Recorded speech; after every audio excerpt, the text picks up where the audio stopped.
and mute your microphones. Now we will have proceed with the public hearings. Will the county attorney please go over the procedures for zoning?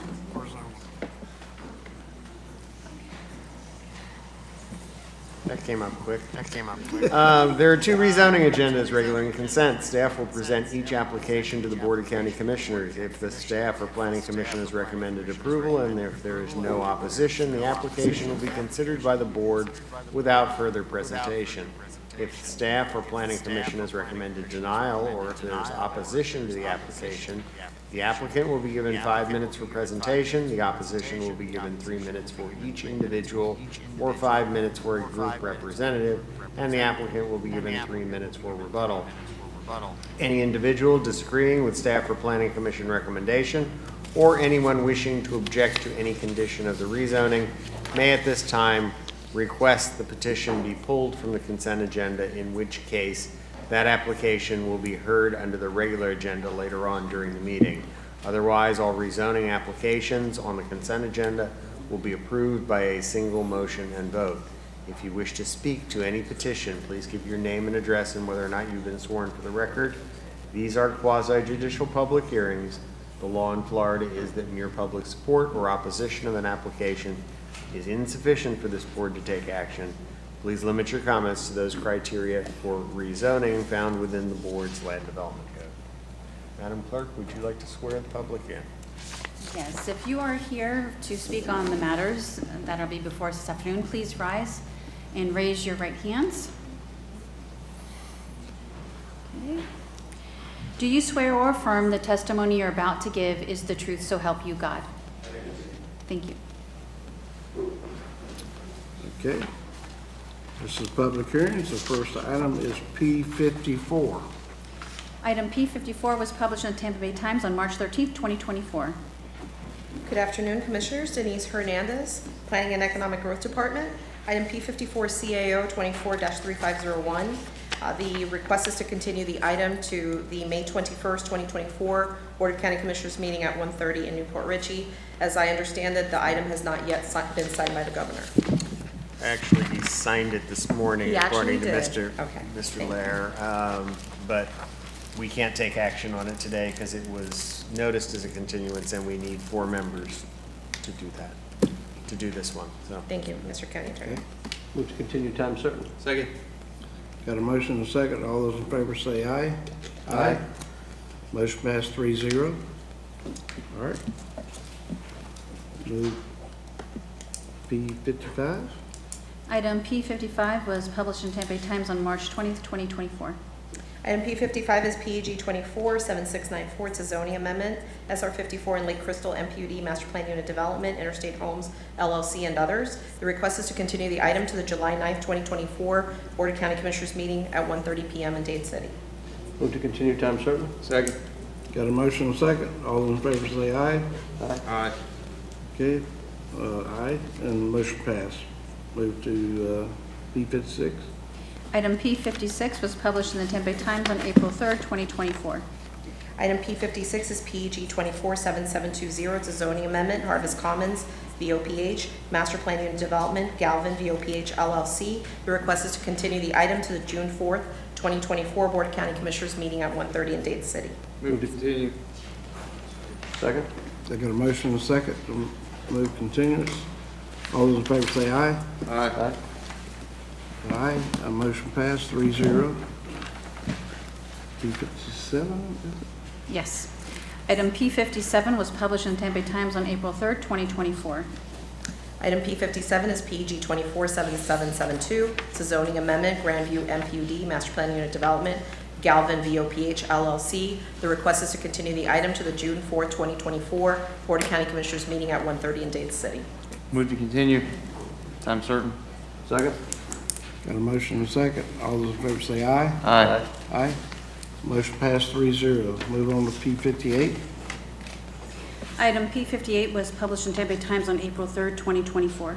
P58 is PEG 24-7773. On this item, there is an ex parte communication with Commissioner Waitman, and to the extent that that has not been submitted to the clerk's office, we will shortly after this meeting or during this meeting. and that is Harvest Hills South VOPH MPUD Master Plan Unit Development, Galvin VOPH LLC. The request is to continue the item to the June 4th, 2024 Board of County Commissioners meeting at 1:30 in Dade City. Move to continue time certain. Second. Got a motion and a second. All those in favor say aye. Aye. Motion passed 3-0. Move on to P59. Item P59 was published in the Tampa Bay Times on April 3rd, 2024. P59 is PEG 247774. On this item, there is an ex parte communication with Commissioner Waitman. To the extent that that has not been provided to the clerk's office, it will be done so during this meeting or shortly after. It's a zoning amendment, Harvest Hills North, VOPH, MPUD, Master Plan Unit Development, Galvin VOPH, PEG 247774. The request is to continue the item to the June 4th, 2024 Board of County Commissioners meeting at 1:30 in Dade City. Move to continue. Time certain, thanks. Time certain. Yep. Aye. Second. Got a motion and a second. All those in favor say aye. Aye. Motion passed 3-0. Move on to P60. Mr. Chair, can we please move on to item P65? This is our first consent item. No, P65 is the zoning item, regular Cherry Hills West, So which wait. I understand is also being continued. That's why. There's a request to continue, which came in yesterday. Mr. Chairman, this was advertised for action, but has been requested to be continued by the applicant. If any, as is the normal process that I recommend you take public comment. If the public cannot attend the June 4th meeting that this is being continued to, if they choose to speak today, they waive their right to speak on the 4th. Mr. Chair, I do have 2 people that have signed up to speak on this item. We have folks signed up to speak to this item? Yes, sir. We do? We do. Okay. Well, you still need to do that. An advertised publication? Yes. Right. Item P65 was published in the Tampa Bay Times on March 20th, 2024, and by affidavit of certified mailings and site postings. I'm going to read the item title. It's PEG 247726, a zoning amendment, Cherry Hills West MPUD, Master Plan Unit Development, Veterans of Foreign Wars of U.S. Major Francis E. Dade Post 4283 and others. It's for a rezoning from an AR agricultural residential district to an MPUD, Master Plan Unit Development District, to allow for the maximum development of 160 single-family detached dwelling units on approximately 34.07 acres. On this item, there are ex parte communications for all commissioners. That one is from May 3rd, 24, one is from January 23rd, 2024, and there's also ex partes with Commissioners Oakley and Commissioner Waitman, and those are from 1/12 of 2023. I will, to the extent that those have not been provided to the clerk's office, we will do that after this meeting or during the meeting's time. And the applicant has requested a continuance to the June 4th, 2024 Board of County Commissioners meeting at 1:30 in Dade City. Okay. This item's going to be continued to June 4th, 2024. Do those that are signed up for this item, do they wish to speak today, or do they want to wait and speak on June 4th? I would rather speak today. Okay, if you speak today, you cannot speak on June 4th. You understand? Yes, sir. Okay, come forward.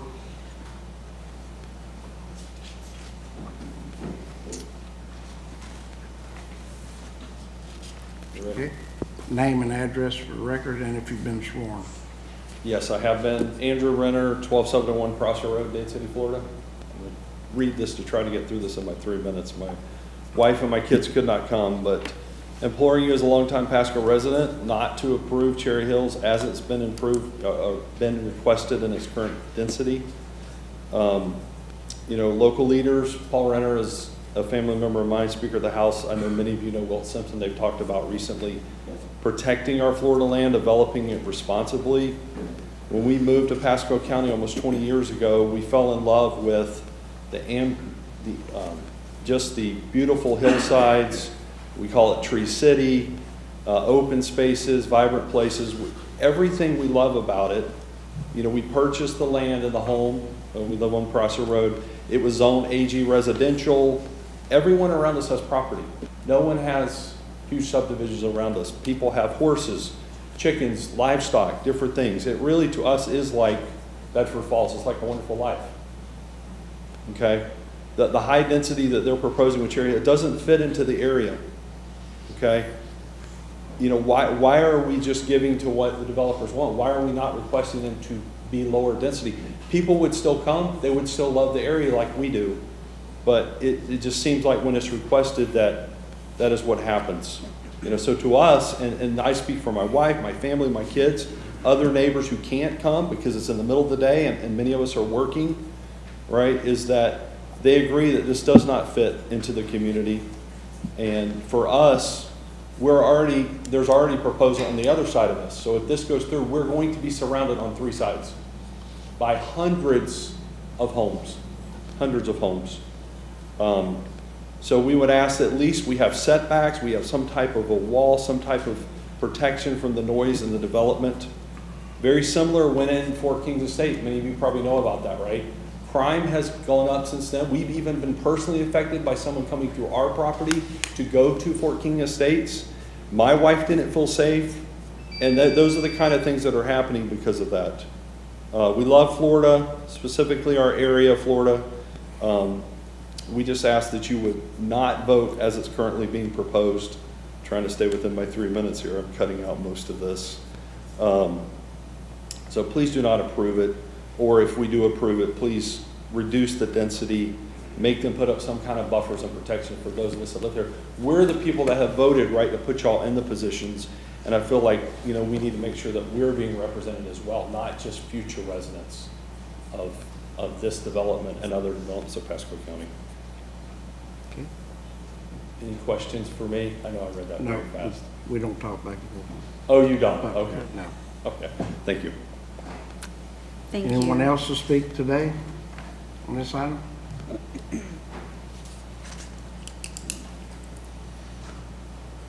Hello, my name is Terry Saxon. I reside at 36640 Opportunity Way, Dade City, 33525. I have to agree with the gentleman. I too You've been moved sworn? here. You've been sworn? Have Did you been get sworn in? Yes, I am. Okay, it just has to be on the record. Yeah. Thank you. Yes, sorry about that. You may start. This is kind of new to me, but I've kind of been out of the loop because we were recovering from a hurricane at my business. But nevertheless, I agree 100% with what he said. I've told the city commission the same thing. People move up here, and it's for our homes. We spent our last retirement dollar to be able to have a home that we can stay in, and we have woods. And Dade City is known as the tree city. And you have developers just coming in and popping up anywhere and anywhere because it's all about the money. And again, it's no consideration to the people that's already here. Cherry Hill specifically, I would like to know if there is an on the record, if there is an egress, ingress, other than the one coming up by the VFW on VFW Drive. Because I've seen plans or something that originally it was fictitious, and now it's being said that they're going to come across our easement for our neighborhood and our community, which I would strongly recommend our request that you folks deny. And that's really all I got to say. It's just ongoing. Everywhere you turn, it's coming up. I don't know if anybody's doing anything with the infrastructures. You know, I thought Zephyr Hills was out of water. So, you know, obviously that's a big issue, and there's some people that they don't care what it takes to get it done, whether they tell the truth or not. But there's some of us seniors that have been here. We love our property. We love being in Florida. We moved. I was in Lakeland. I moved out of there because it's gone nuts. But please consider the people around you. You know, if they want to go on a pasture out there where it doesn't inflict on anybody, more power to you. But please consider the people that they're infringing on and encroaching on. When we abide by the rules, we abide by the ordinances when we bought the property, and intend to do so in the future, and would really love if they did the same. Thank you. Thank you. Thank you. Does anyone in the audience wish to speak to this item? Mr. Chair, I have no one on WebEx for this item. Nobody on that, okay. Now I entertain a motion for continuance. Move to continue, time certain. Second. I got a motion and a second. All those in favor say aye. Aye. Aye. Motion passed 3-0. Now what number are we on? P60. P60. Call. Which one? 60? Yes, sir. Okay. So item P60 was published in the Tampa Bay Times on February 21st, 2024, and by affidavit of certified mailings and site posting. The item was continued from the January 9th, 2024 BCC meeting to the February 20th, 2024 BCC meeting, where it was continued to today. Item P60 is PEG 247737, zoning amendments, Orange State MPUD, Master Plan Unit Development, Orange State Enterprises, Inc. It's a substantial modification to the approved Orange State MPUD, Master Plan Unit Development, to allow the development of 11 townhomes on approximately 3.07 acres. This comes to you with a recommendation of approval with conditions from the Planning Commission and the Planning and Economic Growth Department. There was an issue with the proof of publication, but we provided that to the clerk's office prior to the meeting yesterday. We provided it yesterday. Okay. Does anyone in the audience wish to speak against this item? Mr. Chair, I have no one signed up and no one on WebEx. Okay. Seeing no one, leave that on consent agenda and move on to P61. Item P61 was published in the Tampa Bay Times on February 21st, 2024, and by affidavit of certified mailings and site postings. The item was advertised from the April 10th, 2024 BCC meeting to today. It was continued, not advertised. Item P61 is PEG 247639. It's a zoning amendment. Timber Ridge MPUD, Master Plan Unit Development, Timber Ridge Dade City LLC. It's a rezoning petition from R3 Medium Density Residential District to an MPUD, Master Plan Unit Development District, to allow a maximum of 190 single-family detached units on approximately 48.42 acres. There is an ex parte communication for this item with Commissioner Mariano, and to the extent that that has not been provided to the clerk's office, it will be provided. The item comes to you with a recommendation of approval with conditions, as included in your agenda packet from the Planning Commission and the Planning and Economic Growth Department. Okay. Is anyone here to speak against this item? Seeing no one, leave it on consent and move to P62. Item P62 was published in the Tampa Bay Times on February 21st, 2024, and by affidavit of certified mailings and site postings. The item was continued from the April 10th, 2024 BCC meeting to the April 23rd, 2024 BCC meeting, where it was continued to today. Item P62 is PEG 247702. It's a zoning amendment for the Anclote River Resort MPUD Master Plan Unit Development, Anclote River Resort LLC. It's for a rezoning request from an AR, Agricultural Residential District, and MPUD Master Plan Unit Development District to an MPUD Master Plan Unit Development District to incorporate 2.57 acres into the existing Anclote River Resort MPUD. It does not add any additional entitlements to the MPUD. The recommendation is approval with conditions as included in your agenda packet. Comes to you with a recommendation from the Planning and Economic Growth Department and the Planning Commission. Okay, is anyone here that wishes to speak against this item? And is there anyone signed up? There's no one signed up and no one on WebEx. Okay. All right, seeing no one, it remains on consent. Move on to P63. Item P63 was published in the Tampa Bay Times on March 6, 2024, and by affidavit of certified mailings and site posting. The item was continued from the April 10th, 2024 BCC meeting to today. Item P63 is PEG 247712. On this item, there are several ex parte communications that have been already provided to the clerk's office, two from Commissioner Starkey, one from Commissioner Mariano, one from Commissioner Oakley, one from Commissioner Waitman, and then there's also ex parte communications from all Planning Commission members. Again, it's PEG 247712. It's a zoning amendment, KD 52, MPUD, Master Plan Unit Development, Mulandco Liquidating Company, LLC, and others. It's for a rezoning request from AC Agricultural R1, MH Single Family Mobile Home, and C2 General Commercial Districts to an MPUD Master Plan Unit Development District to allow for the development of 190,000 square feet of retail commercial, 3 million square feet of light industrial, 500,000 square feet of office, a 250-room hotel, or 250 rooms of hotel, 1,550 square feet multifamily apartments, 150 townhomes, 600 single-family homes, 27 single-family estate homes, and associated infrastructure on approximately 785 acres. This comes to you with a recommendation of approval with conditions from the Planning Commission and the Planning and Economic Growth Department. And the conditions are as included in your agenda packet. Okay. Is anyone here to speak against this item? Seeing no one, it remains on consent. Move on to P64. Item P64 was published in the Tampa Bay Times on March 20th, 2024. Item P64 is PEG 240295. It's a development agreement modification. Chapel Crossings MPUD, Master Plan Unit Development, Thornwood Associates LLC. It's a modification to development agreement for the Chapel Crossings MPUD to clarify terms and conditions therein. Comes to you with a recommendation of approval from the Planning and Economic Growth Department and also from the local planning agency, who found it consistent with the comprehensive plan and recommended approval to the Board of County Commissioners. Okay. Is anyone here to speak against this item?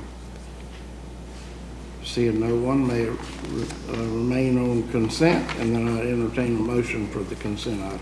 Move approval of consent agenda. Second. Got a motion and a second. All those in favor say aye. Aye. Aye. Motion passed 3-0. We move on to Thank you. P64, 66. or 66, excuse me. And that's a regular item. Item P66 was published in the Tampa Bay Times on March 31st, 2024, and April 7th, 2024. Good afternoon, Heather Wolf, Real Property Division.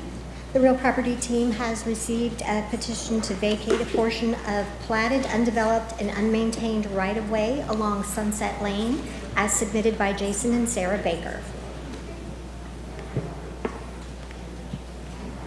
The purpose of this vacation is to unify the petitioner's parcels, which include all of the parcels to the north and the south of the segment of Sunset Lane, which the petitioners seek to vacate. As a condition of approval, the petitioner will grant Withlacoochee River Electric a replacement easement. There were no objections to this approval, and there were no objections to this petition, and the team recommends approval. Okay, this public hearing. Is there anyone here to speak to this item? I have no one signed up and no one on WebEx for this item. Okay. Move approval. Second. Got a motion and a second. All those in favor say aye. Aye. Motion passed 3-0. Thank you. Now, we had a lady this morning that was going to speak to us on the public comments that we could not understand her because of the phone connection we had. We have an email from her, and we're going to read that into record now. Okay. From Gulf Coast Signs at AOL.com, sent Tuesday, May 7th, 2024, 11:11 a.m. to Sonia Toulos, CC Joanna Cheshire, subject regarding virtual sign up for 5/7 BCC meeting letter. Good morning. I am sorry for the technical difficulties I was having. My name is Ruth Clayton, Gulf Coast Signs and Services, LLC, 14803 US 19, Hudson, Florida 34667. Women-owned business for 24 years, 9 years in Pasco County. This is in reference to the sign ordinance. I just found out through a competitor about these changes. I was never notified of this ordinance, and we are licensed, insured, bonded in Pasco County. While abiding by the new ordinance, I have turned down 12 to 15 jobs that have been completed without pulling permits. Since no permits are pulled, there are no inspections being done on these signs as well. This is a big concern of mine as well, since the signs can fall and or catch fire. Since this change, I am down to 1 full-time employee and 1 part-time employee from 8 employees before this change. My revenue has decreased by almost half since this has taken place. When customers come in wanting to do business in Pasco County and that sign requires a permit to be pulled, I tell them to call Pasco County Building Department to confirm what I am telling them and that they can only have 32 square foot banner. Their response is mostly, I can't have a lit business sign. I am totally against hanging a banner on a storefront due to the high winds we do get here, and Gulf Coast Signs and Services would be liable for any damages that might occur. The thought of a banner coming loose and flying onto a major road like Highway 19 could possibly cause an accident as well. I have closed up 3 businesses in Pasco County, and they relocated to Hernando County. Pasco County is also losing revenue. I'm also being approached by shopping center owners who have leases with their bigger tenants like Publix, Winn-Dixie, etc. This requires a certain amount of square foot of signage. Just for reference, a few weeks ago, Hernando County had a Dollar General remove their monumental sign due to a distraction of motor vehicles and seeing oncoming vehicles. I have had a meeting with Pasco County Building Department and 1 commissioner.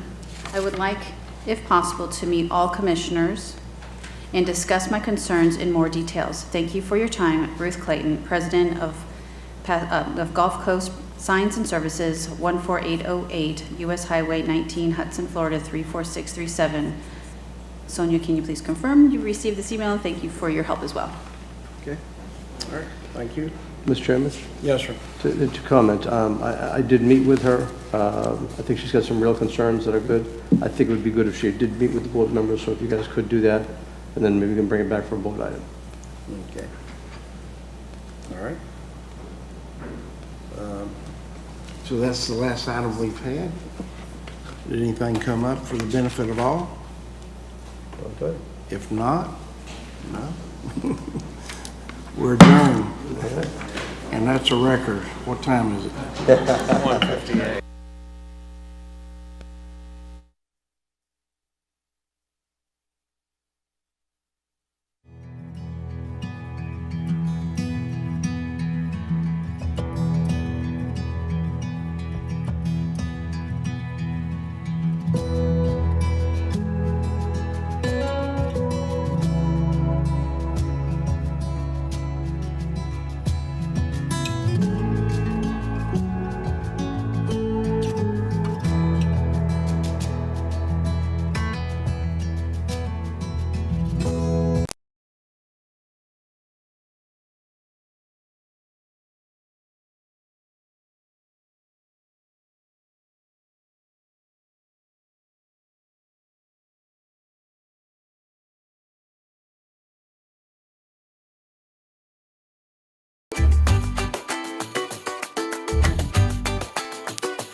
Chipping. You've probably heard the term, but you might not know what it is or why it's so important.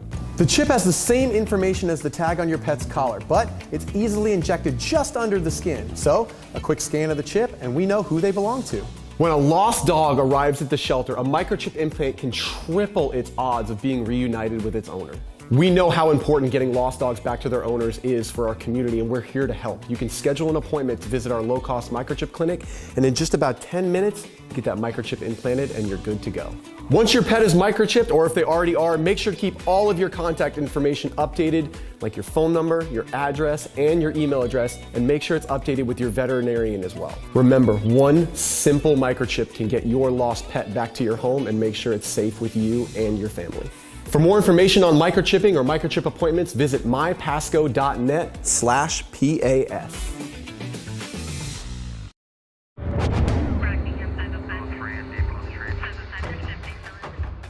If you live in Florida, you know it's not a matter of if a storm will come, but it's a matter of when. Pasco County prepares sandbag stations like the one behind me in several places around the county before each potential flooding event. Sandbag locations are posted on our website and on the MyPasco app, so you can be prepared for any storm that heads our way. Just head to mypasco.net or download the MyPasco app ahead of an approaching storm, and you'll know where to go. The Public Works Department provides bags and sand at each sandbag location leading up to the storm.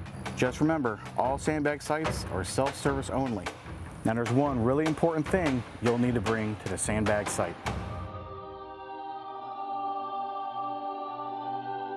It's one of these guys. Don't forget your shovel. Fill each sandbag about 2/3, but no more than 3/4 full, so it will lay flat and act as a barrier. Make sure you don't overfill the sandbag. You'll need enough room to tie off the opening. Remember, Pasco supplies 30 sandbags per household, and that should be enough to protect your garage door and 2 smaller doors. To protect doors, first lay down a layer of heavy plastic sheeting, available at any hardware store. Make sure it's as high or higher than a stack of sandbags, and that it covers the ground underneath the sandbags to create a waterproof barrier. Place sandbags lengthwise along the width of the door. Overlay bags to build the next layer to make a higher barrier. You can use this method for all types of doors. Following these steps can help create a barrier to protect your home from flooding damage. Remember, check out our website, mypasco.net, download the MyPasco app, and visit our social media pages for updated sandbag locations ahead of the next big storm.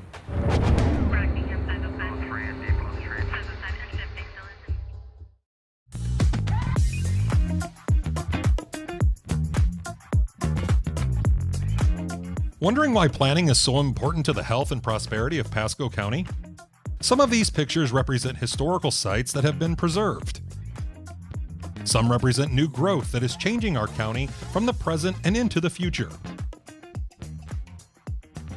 And some represent the reality that Pasco is a diverse and cultural county significant to our state and our citizens. What are the possibilities for Pasco County? Only you, along with our planning and development team and elected officials, can decide the outcome of Pasco for years to come. Follow us on social media for ideas on how you can participate in making Pasco the perfect place to live, work, and play.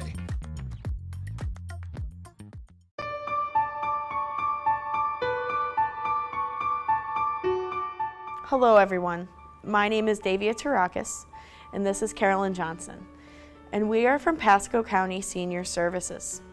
We will be presenting a presentation today on Turning Reaction into Action, a Senior Center Survival Guide to Crisis Operations. We have 3 objectives today that we will be focusing on: handling the crisis, keeping the seniors fed, and staying in contact while observing social distancing requirements. We have found these 3 objectives critical to maintaining a high level of service when faced with a crisis. Handling the crisis. In our line of business, one of the first things we focus on in any emerging crisis is the food security of our seniors and how it is being threatened. When determining this, we focus on 4 pillars of food security: availability, access, utilization, and stability. With availability, we are trying to determine if enough resources are available to sustain the program through the crisis. Next, we look at access. Do seniors have access to the resources required for a nutritious diet? Before the pandemic, many seniors relied on our senior centers for a nutritious meal. For some seniors, this is the only meal they would receive, let alone one that meets their daily nutritional requirements. Next, we have utilization. Do the seniors have the ability and knowledge to prepare food safely? Do they have clean water, sanitation, and health care needed to reach a state of nutritional well-being where all needs are met? Finally, we have stability. We need to make sure that the supply chain is not threatened by economic, political, or environmental issues. Let's take a look at the COVID-19 pandemic and how we moved through our decision-making process by using the 4 pillars of food security. Did the crisis have an impact on food security? This crisis did have an impact on food security due to the food shortage. The supplies were difficult to source locally, and backup plans were needed. Were economic activities disrupted? The answer for that question during the pandemic is yes. Grocery store hours were reduced, and many restaurants closed their doors as a result of the pandemic. Many seniors in our community rely on going to restaurants every day for some of their meals. Since some seniors struggle to prepare food for themselves, going out to restaurants help them get the full balanced meal they need. This stopped abruptly during the pandemic. COVID-19 immediately presented new challenges that we had never faced before. We had to innovate and get ahead of the crisis and incredible new ideas came from all levels of our organization. Some of the most innovative ideas came from Carolyn Johnson and her team at the Dade City Senior Center, focusing on how to continue providing service to our congregate diners once the senior centers were closed as a result of the pandemic. I'll turn it over to Carolyn to talk about some of the creative solutions they have came up with. On March 16, Pasco County Senior Centers were closed in accordance with the guidelines set by the CDC. The guidelines recommended social distancing, at least 6 foot apart, and no groups exceeding 10 people. They also recommended that anyone over 60 years old to self-isolate and not leave their homes, unless absolutely necessity. With our seniors being the most vulnerable group to COVID-19, we had to rethink our operations from every angle and make it a priority to find a way to continue services for our aging adults. I called my manager and asked if McDonald's and Burger King can serve their clients through a drive-through. Why can't we? He liked the idea, so we drafted a proposal and submitted it to Area Agency on Aging, who in turn submitted it to the Department of Elder Affairs for approval. Within 24 hours, the OEA had approved the proposal, and 3 fully operational drive-through sites was up and running by March 18th. In order to accomplish this, we had to set up standard operation procedures, and an incredible amount of work had to be completed to transaction the program to this format. The staff called clients, set up clients for pickup, meals if possible, and planned for delivery with these clients that did not have transportation. To minimize risk, clients remained in their vehicles, and a staff member would place the food in the client's vehicle while wearing gloves, a mask, and maintaining the social distancing. Humans are social creatures. Drive-through services provides an opportunity for clients to leave their home in a safe manner and accomplish a small degree of socialization with our staff. Self-isolate can be dangerous for our seniors. Loneliness causes depression, premature death, and an increase of chance of developing dementia. It's tough because we don't see the people from here anymore, and we can't come in. And you know, you miss all the getting together and socializing. For me, it's the biggest thing, besides not being able to see local friends, is family. I've had grandsons cancel trips twice coming down here from then. There are 2 of them in college, 1 in high school, and they were all coming down as a family, and they had to cancel. And that's been hard because I haven't seen them in a year and a half. Right. If nothing else, it's lonely, you know, because I haven't been able to get out much. So I think the biggest thing about the pandemic has been the loss of social and having to just be able to talk and see people. Yeah.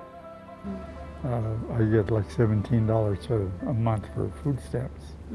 I don't have any other income except my Social Security, and that goes for, doesn't take much to eat that up. I'm a Korean vet, and so it's been hard on me from that standpoint.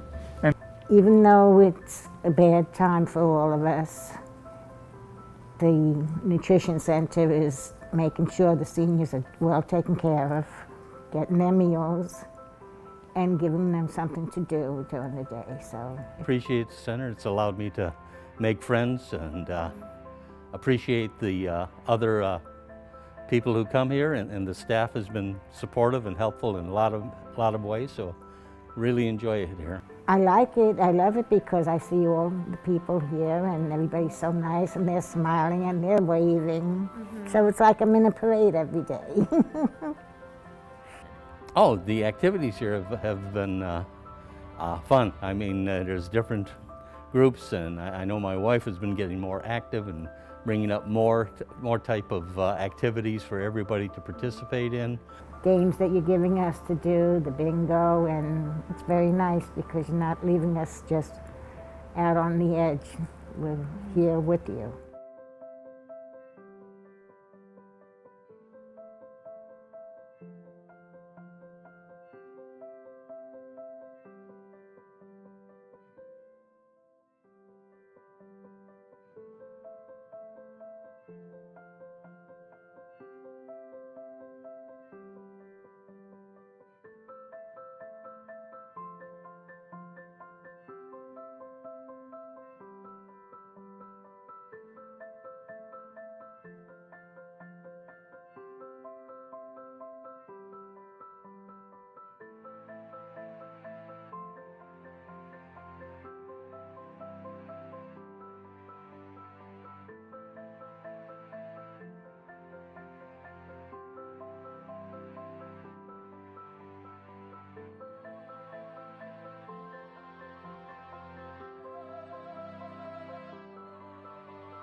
Taking into consideration the importance of communication with our clients face-to-face while social distancing in the drive-thru enabled our staff to maintain rapport while providing a nutritious meal to our clients. A partnership with Area of Agency on Aging and local restaurants was a result of this pandemic. We rolled out the Dining Out at Home program. This program had the combined purpose of invigorating the local economy by partnering with local restaurants to prepare nutritious meals tailored to the specific needs of a senior that could be provided to food insecure Pasco County seniors. The Dining Out at Home program goes hand in hand with Operation Feed Pasco, which provided a similar service to children, families, homeless, and other individuals in need. Here are some of the delicious meals provided by our Dining Out at Home partner restaurants. We now have a short video that highlights some of the successes from the Dining Out at Home program and Operation Feed Pasco.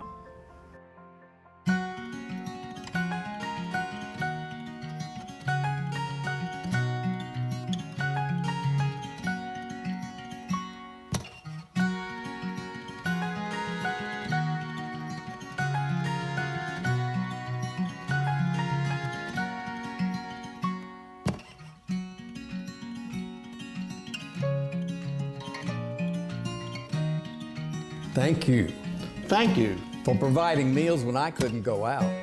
for helping us help those in need during COVID-19.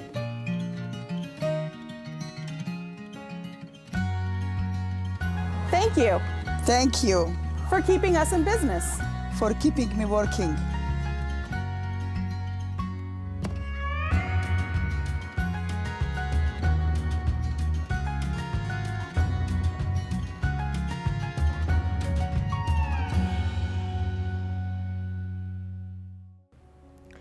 When a crisis is identified, our priority as a nutrition provider is to ensure we are able to continue providing nutritious meals to our clients. Regardless of the crisis, older adults are typically going to be more at risk of food insecurity than any other age group. The importance of taking action cannot be overstated here, because every minute you don't take action, you are potentially putting a senior at risk. We need to educate and prepare our seniors for this crisis. Increasing their understanding of the situation can help their mind at ease. In stressful situations, people often will be frightened, but if we prepare them with information and what can be done to stay healthy and safe, it will go a long way to alleviate some of that stress. To accomplish this during the COVID-19 pandemic, we had issued shelf-stable emergency meals ahead of time and printed newsletters with CDC best practices to educate and minimize the risk of transmission. Finally, it is critically important to preserve your continuity of operations and maintain the supply chain. Having a contingency plans for different vendors and staff is important to make sure you can sustain operations through the crisis. Some observations for our home delivery meal program. As seniors began to follow the stay-at-home guidance, we began to see a significant increase in home-delivered meals and drive-through meal requests. In the month of January, prior to the start of the pandemic, we delivered 14,413 meals to Pasco County seniors. Just 6 months later, we had an increase in our home-delivered meal program by 66.5%, delivering just over 24,000 meals in July of 2020. Some observations for the drive-through meal program. In the month of January, prior to the start of the pandemic, we served almost 3,800 meals to congregate participants throughout Pasco County. With the closure of our senior centers and the transition to drive-through operations, we experienced a massive increase in service, providing over 9,000 meals through our drive-through program, a 142.8% increase. In this graph, the orange bars will represent the month of January of 2020, and the maroon bars will represent the month of July of 2020, which was during the pandemic. The new normal. We continue to provide our aging adults with nutritious meals to maintain physical health and well-being. All centers have collaborated to plan new activities for the seniors in the new environment to maintain mental health and some semblance of normalcy. Cognitive thinking contributes to a healthy mind, helps prevent memory loss. Activities include drive-through bingo, word search trivia, coloring contest, and more. Most activities are also rewarded with a prize. Staff is continuously coming up with new ideas to keep the seniors active. When a client comes through and it's their birthday, the staff goes out and sings happy birthdays. Some ideas for the future are a drive-through resource fair and a parking lot bingo, which we call bingo. What you see here is our drive-through activities. During the COVID-19 pandemic, we noticed that the community really came together to help those in need. Many donations were provided, including handmade face masks from our Pasco County Libraries, toilet paper from the Tampa Bay Rays, when it was in very short supply, personal hygiene kits from Baycare for every client we serve, and distilled water from Publix for CPAP machines, shelf-stable meal bags from the Rotary Club, and many, many more. These are just some of our donations received. Pasco County has always welcomed volunteers, while many of our volunteers choose to self-isolate. Many more have stepped up from the community and other organizations to lend a hand in this time of need. With their helping hands, we've been able to increase our client counts to the highest numbers we've seen in years. Volunteers have brought fresh ideas to the program to help improve the lives of our seniors. Volunteers for Seniors in Service and with Lacucci River Electric out there making a difference by delivering meals to needy seniors.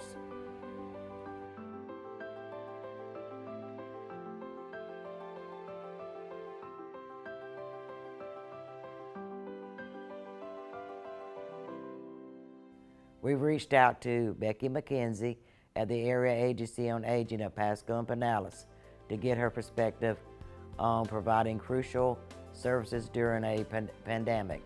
In her words, we didn't realize the possibilities we had with nutrition services until we were forced to adapt. The flexibility that has been provided to us during this pandemic has actually allowed the PSA to think of more creative ways of delivering meals that clients seem to love. Example, drive-through meal services are a big hit. This model has never been seen before in Florida, but might be something to consider continuing with in the future. The particular crisis has forced everyone to reevaluate their service models. It's shown that we are capable of, but also given an opportunity to take a better look at our vulnerabilities and where we can make processes more efficient even outside of a pandemic. And in conclusion, a strong team can take any crazy vision and turn it to reality.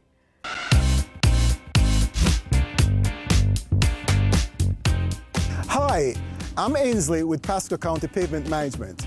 People always ask, why can't you pave roads faster? Well, the process isn't as simple as it seems. We use two methods, which you can see here. They're called milling and paving and full depth reclamation and soil cement. What does that mean exactly? Let's break them down.